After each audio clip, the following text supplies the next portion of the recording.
I'm Nita. This is Home She Rose, a podcast for women by women. I have Angela today on my podcast. She's been a real estate investor for about 7 years, and she's also been a managing broker for about 11 years. We first met at Andrew Holmes' mastery, and since then we've been good friends. Yes. Hi, Angie. How are you? I'm good. You said Angela. Nobody calls me that. I do sometimes. Yes, you do sometimes. So what have you been up to? um, when do we want to talk about? Like pre-pandemic or like right now? No, currently, what are you? Currently, I am getting back into investing and wholesaling. I have started to stay away from the flips because I've had bad experiences with that. But slowly, I may get back into the field, but more so, I just kind of do wholesales and just my own deals. I don't really work for the public or help other people like as an agent or anything like that anymore. My focus is just to work with the current investors that I have, and then myself and my own deals. Okay.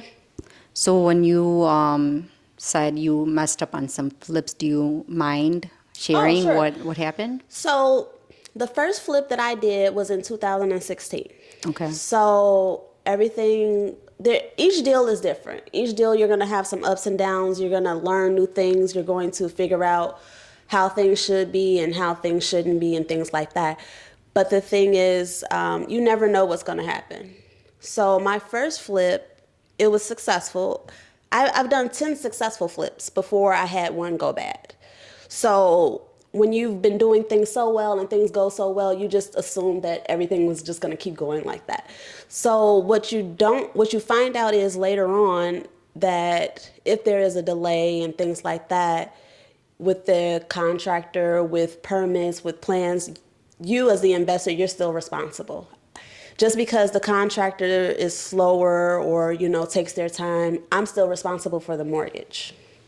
So what I learned is, especially when you're getting a hard money loan, there is fees, there's mortgages you have to still pay, you still have to pay for the taxes, you still have to pay for everything that's going on, no matter what other people are doing. Right. So I had 5 houses at once, and if one property takes 4 or 5 months or even 6 months, there's no profit anymore. And what people don't understand is, like, if you take a whole year to do a flip, there's absolutely no profit and you're just losing money every month at that time. So I think if you have a solid team and people that you can trust, even so, things can still go wrong. And what people don't understand is when things go wrong, it still falls on the person that is responsible for the deal. So what I tell realtors now is that you can't make any guarantees. You can't say, oh, for sure, this is going to be the profit. When you pull comps as a realtor, you are just showing what is happening in the market during those 3 months period. After that, the values can go down, the values can go up. And then when you sell the house, it's a possibility that nobody wants to buy it. Right. You can't control how the market is and whether somebody is actually going to like the house. Like, I've had houses that were staged beautifully. They stayed on the market, but sometimes the buyer's financing falls through. And then you have another 3 months of payments that you still have to make. And then sometimes you break even, sometimes you lose. I have lost $20,000 to $40,000 per house on 5 deals at one time. Mm-hmm. So I understand what loss is and how it can happen. And I can't blame anybody because, when you're the investor, you're still responsible, no matter what the outside things happen and stuff like that. So I personally lost. Some of my investors lost. But what can I do? You just have to move forward. You just have to go to the next deal and, just know that, you figure out what you did wrong so that you can learn what to do the next time. If that makes sense. So yes. you learned, right? Absolutely, from the yeah. mistakes. Yeah. Right. I can't blame anybody. Like, at first, like when things go bad, when you've had so many deals that went good and things go bad, you just want to say, oh, it was the contractor, it was this person, it was that person. But at the same time, it's like, you have to take responsibility because you have to be on contractors. You have to be there all the time. You have to be watching what's going on and keeping everybody on a time frame. If you just trust a contractor to do whatever and, you just show up at the house whenever and you're not monitoring, it drags the time out. Right, you have to be proactive. You have to be You have to proactive. stay You're on top really of things. proactive. Yeah. Yeah. Yeah. No, I really appreciate you talking about your failures, right? I think Yeah. this is the first time you're talking about it in public, right? Yeah, for sure. Like I just And got my license back this year. Because during the 2 years period, I wasn't doing any deals or anything like that. I was just managing my family's property and things like that. But I decided, to jump back into things this year. I have been scared to do it, to be honest, because, when you've had a big loss like that, and it was detrimental to me. right. So I just started to get the confidence back to, jump back into things, if that makes sense. Yeah, it And takes then I see time. you doing it, so I'm like, if Nita can do it, maybe I can. It definitely takes time to heal, right? That's Yeah. what we were talking about a few days ago, right? Yeah. And even a few minutes ago, I had asked you if you feel comfortable talking about this, I don't right? care. Because I mean, it's 3 years ago. What can I do about things that I failed? Out of 20 deals that I've done, 4 have gone bad. And I think that me saying it out loud, it teaches other people, just because you're on top one day, you can be at the bottom the next, and Right. things can just turn around for you. Right. And you just can't be scared and just give up just because you had a couple falls, Right, yeah, that's our intention, Yeah. right, of talking about it today, Yeah, right? yeah. It's definitely not easy for Yeah. you to talk about it. You and I never have even talked about it, even No. over the phone, right? I don't think I wanted to ask you because it's a sensitive topic, right? So, It was at first. right. But then, I think a lot of times when people are emotional, like, oh, the world is falling down on me, like everything is happening to me at once. But then, after time goes on and then you realize, I could have done this better, or I could have done that better, things like that. It starts to make a difference. The thing that also I was able to get back out of my shell, because I had investors emailing me, calling me, asking me, when are you coming back? So it's like all these people are still believing in me and everything because they know, and I have a proven track record. So in my mind, when the 4 deals went bad, it's like, maybe everybody is going to be against me now. You know what I'm saying? Or nobody is going to believe in me now. That's how I thought. But then when I had people still calling me and asking me, get back in the game, help us. And I've helped so many people over the last 10, 15 years, even before I became an investor. I've helped other investors where they made all of the money and I just made money as a realtor, but I still did all the work. Right. So I had so much support from people that is just unbelievable. Like, they were just like, "Oh, we'll help you. Don't worry." I mean, I still have investors like, "Oh, I'll buy houses from you, Angie." Like, Yeah. like people still call, people still email, and that's what motivated me, because I just realized that, a couple failures is not the end of the world. It's not. Right. We're all going to have failures. Yeah. Yeah. And I know you said that your dad has helped you, right, yeah, in this for sure. journey, right? Yeah, for sure. My dad was actually one of my first investors for that first house that I bought.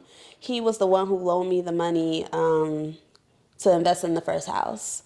So it was my first learning lesson. The first house that I did, the rehab took 7 months. So the profits wasn't as much as I would have liked it to be, but it was still a success, because when you even when you break even, it's still a success.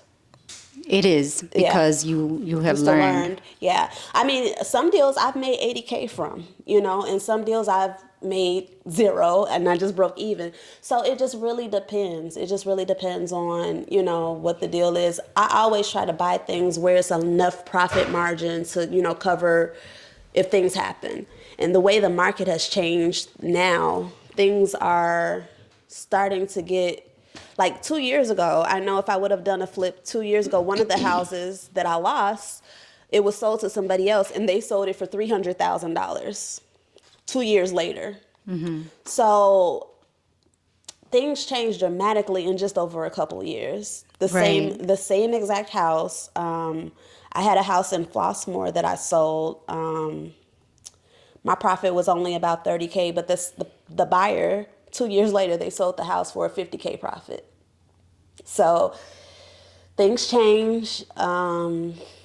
Things change for the buyer, the market changes and people have to, be up on market trends and things like that. Like 2 years ago, if you would have done a flip on this very house that we're in, you probably would have made a lot more than what you will make today.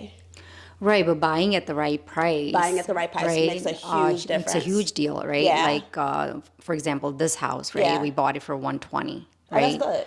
And we were only going to spend $60,000 to renovate it, but it cost us about $100,000. That's not bad for the area. I think a little more, maybe 110, because the basement had flooded, right? So we had to redo the entire basement, and there was some material in the basement which was not good. So we had to buy that material again, right? So, but we're okay. We're still gonna make money, right? Even But after surprises happen. the sells, surprises happen, Yeah. right? Yeah. But we bought it at the right price. That's a good thing. Right, like we have it listed on the market for $340 right now, But- which it doesn't mean it's gonna sell for $340. Exactly, It may yeah. sell for $320, $310. I don't know. Right. You know, You but don't know we're until buyers actually start giving you right offers. So it's so important you buy at the right price, Yeah. right? So if the market changes, you're okay. Right. You're still good. Yeah, all of my properties, I never buy properties on the MLS. Every property that I've ever done, I buy it off market or through an auction. Because at that rate, you're going to get it at a lower price. If you're buying properties on the MLS, you're competing with everyone. Right. So you have people that are saying multiple offers, they're overpaying, they're cash investors. So it's not like they're really appraising these properties and they don't really know, what the real value is. They just see an opportunity and they know that they can make money from it. So they ended up paying more than what it's Right. worth. And Right. that causes problems. Yeah, definitely. Off marketing is the best way. Yeah. I only buy off market. market, right? I mean, there are people that, find deals on the MLS, Yeah. which they find good deals, right? Like Yeah. Farah Ali, she finds good deals, right? On the MLS, that's what I hear, right? And there's other people too, like in our group, right? But I think it's because of the areas you guys choose. I'm from the south side of Chicago. It's a whole different market than being out here in the suburbs. The values are completely different than a suburb where people are paying high taxes, they're great schools and things like that. You want to pick good areas, A and B areas. A&B areas, Yeah. right? But in the city of Chicago, one block can be really good and then you can go 2 blocks over and it can be a gang war. So Right. you have to just be aware of the areas you're picking and things like that. But I've seen things in not necessarily A and B areas that have sold for $400,000 as well. So you have to really know the market, and it seems like you guys really know the suburban market a lot. So if you guys can get good deals, that's a good thing, right? Yeah, that's the best thing. Yeah. So you just said a few minutes ago that people are waiting for you. They're believing in you, right? Yeah. I would like to ask, do you believe in have you started believing in yourself again? Well, that's a loaded question. I do, because I had to realize that everything is not on me. You know what I'm saying? Like, I just took it personally. I took everything personally. Like, I looked at it as a complete failure, because 2020 was my first time ever losing money myself. And it was detrimental. And then the pandemic happened and all of this other stuff. So I just gave up. I was just like, forget real estate. I don't want to do this anymore. And I gave up completely.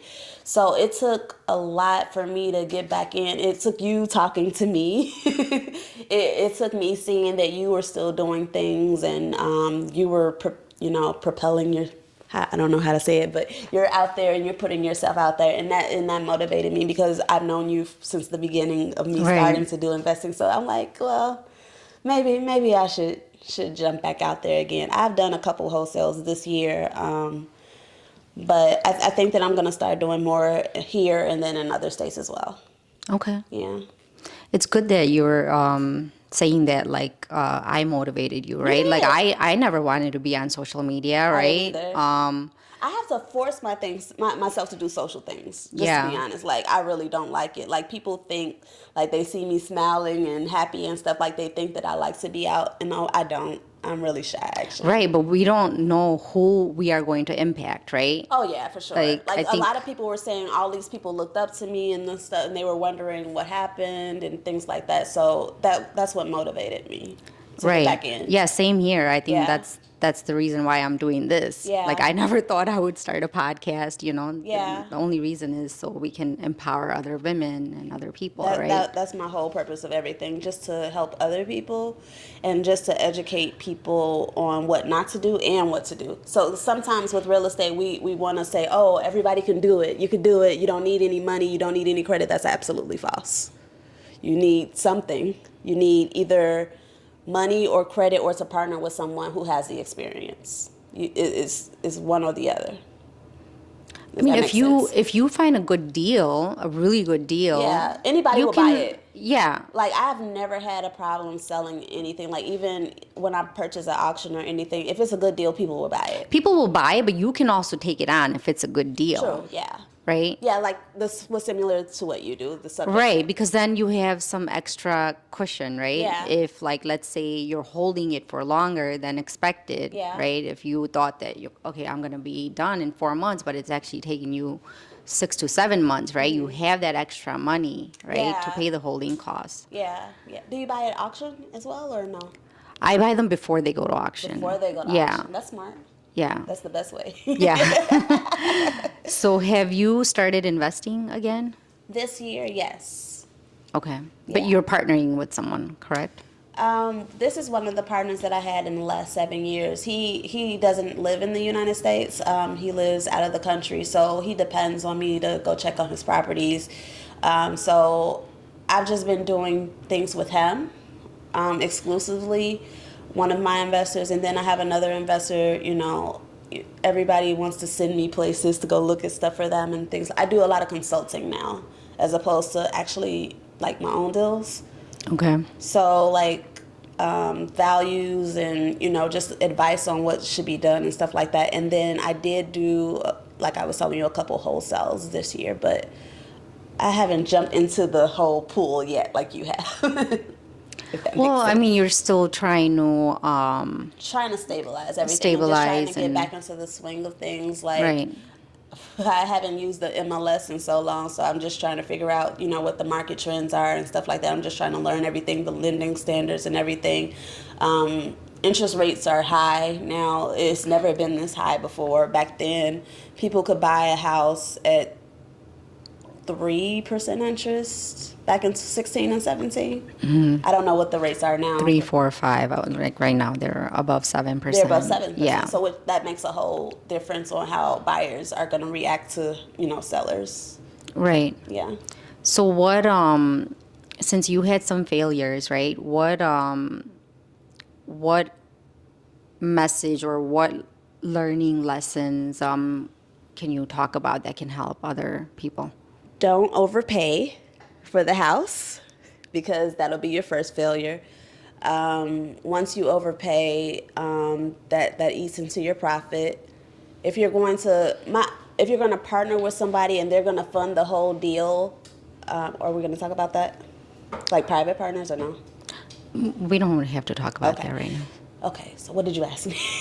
Like what message do you have for people that are watching? Like what you had some failures, right? And what did you learn from them? Can you talk about that so like other Okay. people do not make the same mistakes? So what I learned is that first you have to buy the property at a great price.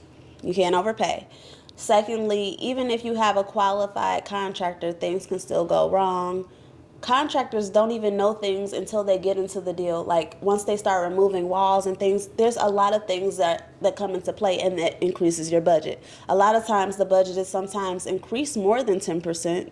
Because usually I just have a 10% at the side to cover overages, but sometimes it's even more than that. Mm-hmm. Contractors are busy.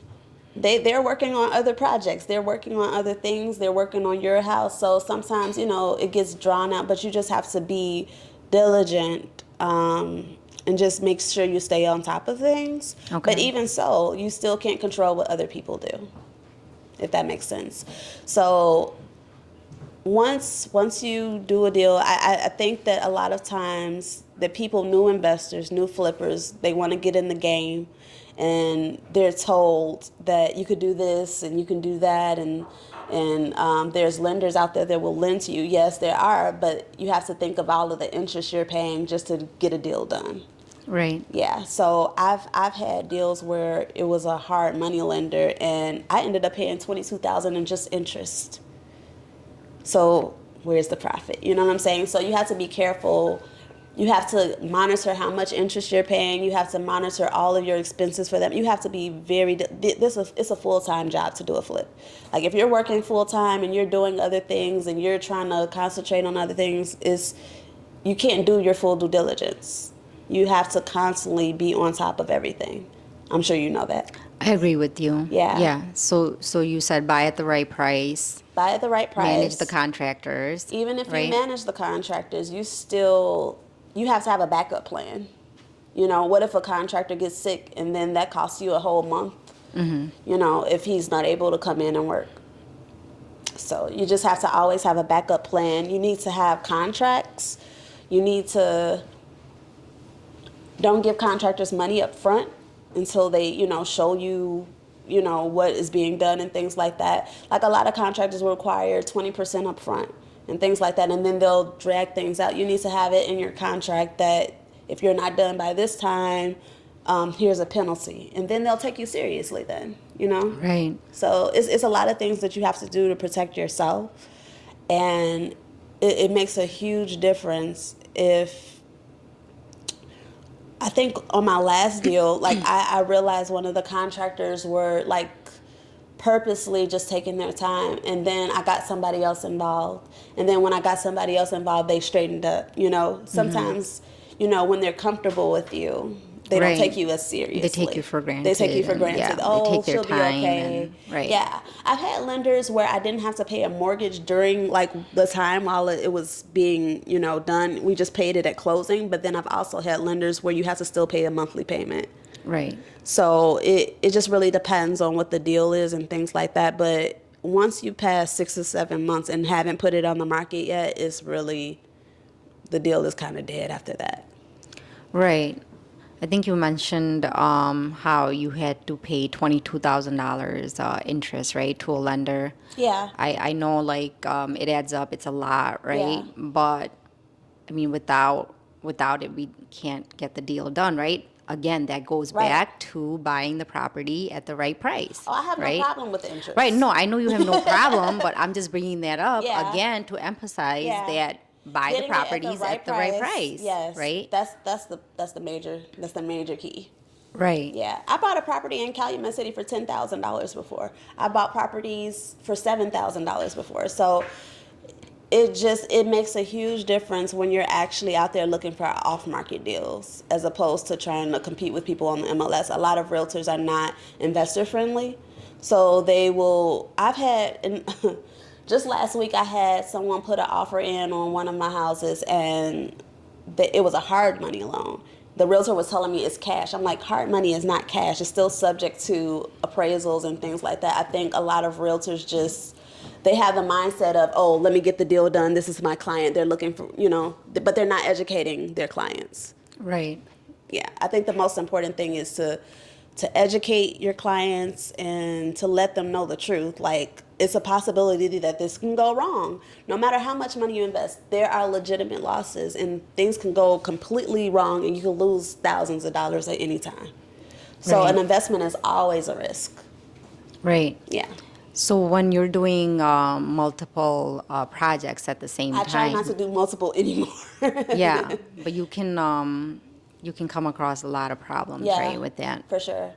Yeah, like A lot of challenges. a lot of not challenges, problems, especially if you have 3 or 4 properties and it's the same person that's working on all of them. Mm-hmm. So if you have the same person working on all of them, if one person gets sick and he holds up the project and then you hire somebody else, that new person doesn't want to touch an old contractor's work. They want to do everything all over again. Right.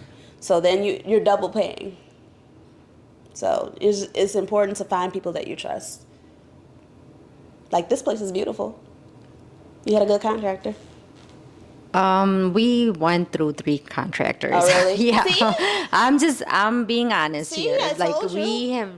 We had some issues with this house, Yeah. which we never had in any of our projects before. I think my husband went through like 3 different contractors. And it was hard to manage because it's like an hour and 15 minutes from where we live, and he's got a full-time job, right? So it was really hard to manage, right? So that's something to take into consideration too, Yeah. right? The distance. Yeah, and it's not just the distance. It's like even if you are on these people, they're gonna do what they want. That's who they are. You know, you can't change who somebody is. But I'm glad that you guys caught it and moved on. Right. And then every time you caught it, you moved on again. And that just shows that Yeah. you were on top of what you were supposed to be on top of. Yeah, we had to move on, Yeah. right? I mean, you're paying every month, right? For sure, I know that. Yeah. The money, the mortgage doesn't stop. The taxes don't stop. Like one property I had, the mortgage was like $1,500 a month. So we had got to the point where we were at 12 months. That's almost $20,000 just in mortgage I was paying on top of all of the other fees. And people don't see that. They think, oh, she's doing well. All of my money is tied up all the time. Like some months I can be on top, and then some months I could be like, oh, I can't wait till this sells so I can get my money back. So it's like a roller coaster sometimes. But sometimes people just see the glory, and then they forget that there's struggle. Like they don't realize how hard we have to work to get the deals. They don't realize how much money we've spent on education and learning things and networking and things like that. It's a full-time job for me. Like educating myself. I spend hours and hours and hours on YouTube and reading books and things like that. But then when I talk to other realtors, I'm like, so you don't know this? And they're like, no, they don't teach us this in regular realtor schools. This is stuff that I've learned from being a managing broker since 2011. So, and I still don't know everything. And I'm still learning. None of us do. None of us do, right? We're always learning. Yeah. So this is what we're here for. We're here to learn. I'm not embarrassed about my mistakes because it is going to help somebody else. It's going to help other people learn what not to do and things like that. Flipping is great, but you have to buy it for a good price. You have to have, people that you can depend on. And then you have to have funds to cover overages. You know what I'm saying?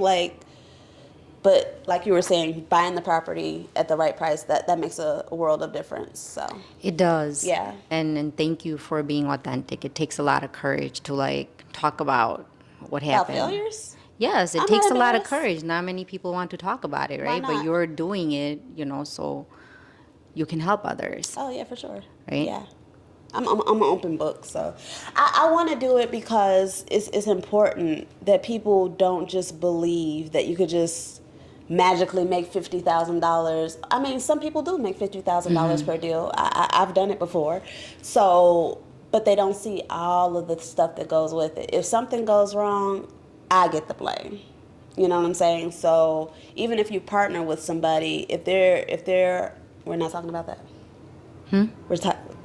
Even if you partner with somebody, they are still depending on you as the licensed person to tell them what the values are and things like that. And if something deviates from that, you get the blame. If that makes sense. I just feel like me explaining what happened and my failures is just going to help the next generation of flippers and people who want to get in the real estate market. Real estate is great. Real estate is my life. I don't see myself doing anything else, but I also want to say that so many failures can happen.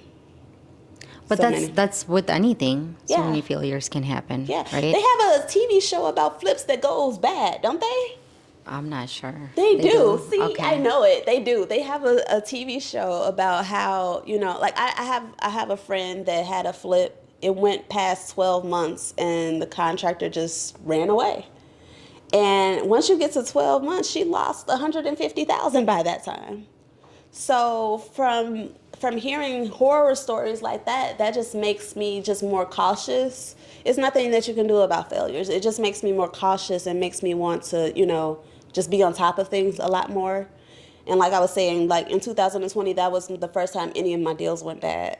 So it was more so me trying to do 5 flips at one time. So I won't do that no more. So before we end this, like, what message do you have for women? So like in this real estate investing industry, right? It's male dominant, right? There's less women, right, that are investors. That was another major hurdle for me. I actually had the 5 houses under contract, and we were supposed to close. On the day of closing, they told me that they wouldn't fund the deal the day of closing. So I was going to lose all of the appraisal fees. I was going to lose everything the day of closing, because as a private lender, they can change their mind at any time. You know what I'm saying? So at that point, I had to pay double and triple for down payments and stuff to go to other lenders to save the deal. So from the beginning, I'm already in the hole. So buying them at the good price is a major key, and just being realistic of what you can handle. Because that was the first time that I tried to do 5 deals at once. The most I have done successfully is 3.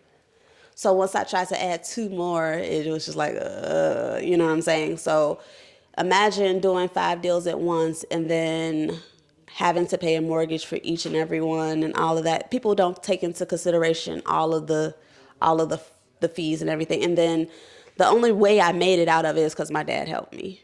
Yeah, your dad supported you a Yeah, lot. yeah, Yeah. yeah. But what message do you have for women, right? There's more Okay. more male, right? So as More women, men, right, investing in there's real absolutely estate more than men. women, right? Yeah. So So my message to women is, don't be afraid to get out there. Even though it's a boys' game, we can do it too. I've done it before. I've won and I've lost before. So I understand that it could be scary to get out there, and it could be scary to put yourself out there in an all boys game. But at the same time, we are out there doing it. There's so many women's groups out there, so many people to network with. I know women contractors, women GCs, they are out here working really hard. They're really doing a great job. They don't always get the recognition that they should, but it's important to know that yes, there are women out here doing it. They are being very successful. They are, go-getters just like you and all of that stuff. But I'm glad that you are having this podcast to talk about the good and the bad, because sometimes we just glorify the good without the right, bad. yeah, Yeah. no one really wants to talk about the bad things. I'll I talk wouldn't say about no all the bad one. things. I wouldn't say everyone or no one does, Yeah. but it's okay to talk about I it. think people are starting to realize now that it's okay to, talk about, bad and good, Right, because Yeah. people can learn from you. People can learn Not from only it. that, but you're being real, you're being Being authentic, authentic. right? Exactly. Because when you're not being real, right, you keep suppressing yourself, right? Absolutely, yeah. Yeah, and that is not good because you react in Right. ways, right, that you shouldn't, right? Yes. Do I do you that all the time. I think I need to mature a little bit more, because I'm like, well, I think I'm just that type of person. Like, I let things get to me and stuff like that, and I don't handle stress very well. So as soon as things start going bad, it's like I don't know what to do. I just shut down. You know what I'm saying? That's what type of person I am. I try my best to make things right, and I do my best to do the right things. But a lot of times, you don't want to complain. You just want to, still be strong. You don't want to appear to be, weak, or like you didn't do anything right and things like that. You just human. We're all human. We all make mistakes and things like that, and we learn from them. That's the purpose of being at this thing called life school here. So I'm just really appreciative that you are still doing it. I learned from you. You motivated me to maybe get back out there again a little bit more. Not necessarily do a whole bunch of things, but maybe just, here and there for myself and for, private people and family and things like that. yeah, whenever you're ready. I think you have to be ready for it, right? Yes. I think slowly you're starting to like meet people, come Yeah. out, and Yeah. that's the first step, I would say. Yeah. For sure, yeah. Yeah. I mean, like, I'm at the point, since I've been in the business for a while, I don't have to necessarily do the advertising. Like, people reach out to me like, hey, can you help me, and things like that. Like,